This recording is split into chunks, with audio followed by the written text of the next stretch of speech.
Today we're in the final week of our Jesus Unveiled series as we go through the book of Revelation. So first of all, I want to just say congrats if you've made it to week number 7. You've covered a lot of ground with us. Remember, we've been looking at the book of Revelation, which is really not about prophecies and trying to guess the future. It's really about unveiling Jesus throughout this entire book. So if you've made it this far, finally we get to the last 2 chapters of the Bible, and this is where we get to see the picture of heaven. We're going to talk today about when Jesus makes all things new. And here's the first thing we'll learn.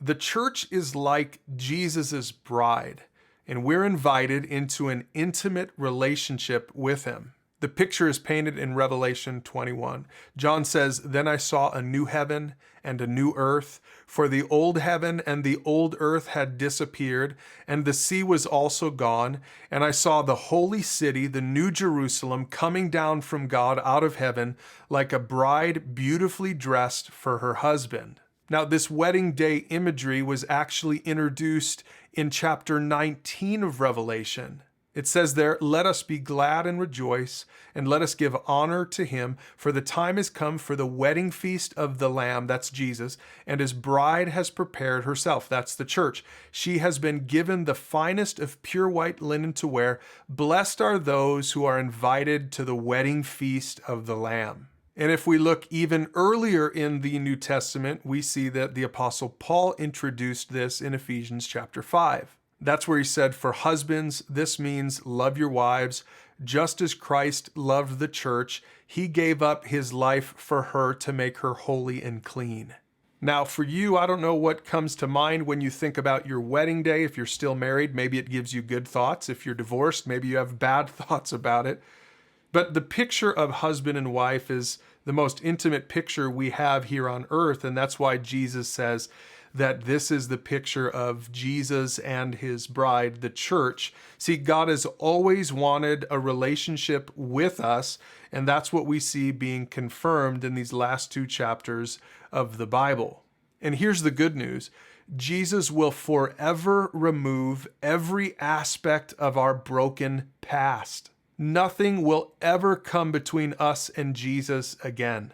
Let's go back to Revelation 21. John said, "I heard a loud shout from the throne saying, 'Look, God's home is now among his people. He will live with them and they will be his people. God himself will be with them. He will wipe every tear from their eyes. There will be no more death or sorrow or crying or pain. All these things are gone forever.' And the one sitting on the throne said this, 'Look, I am making everything new.'" The truth is, for many of us, when we think about having an intimate relationship with somebody else, we probably instinctively try to hide our blemishes. We try to hide the things that are wrong about us. I mean, anyone who's married knows that marriage exposes, at least for me, it exposed my selfishness. Because the closer I draw to another person, the more I realize how imperfect I am as a person. But here's the good news. God makes all of those blemishes go away. You don't have to hide anything because God makes us perfect. Let's go back to that passage for those who might be having a hard time accepting this. The one sitting on the throne said, "Look, I am making everything new." That means that he takes our personal sin and guilt and shame away. That's the picture of heaven. Now, this picture in Revelation shows more than just individuals who are made perfect.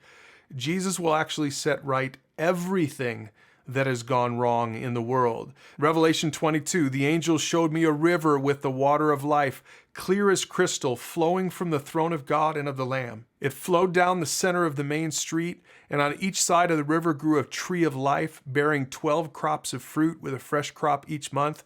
And the leaves were used for medicine to heal the nations, and no longer will there be a curse upon anything." Think about all the stuff that has gone wrong in our world since Genesis 3, when sin first entered the world. We've got political chaos. We've got disease. We have decay. All these things in the world. You know, the curse was placed on not just people when they sinned, but on the world itself.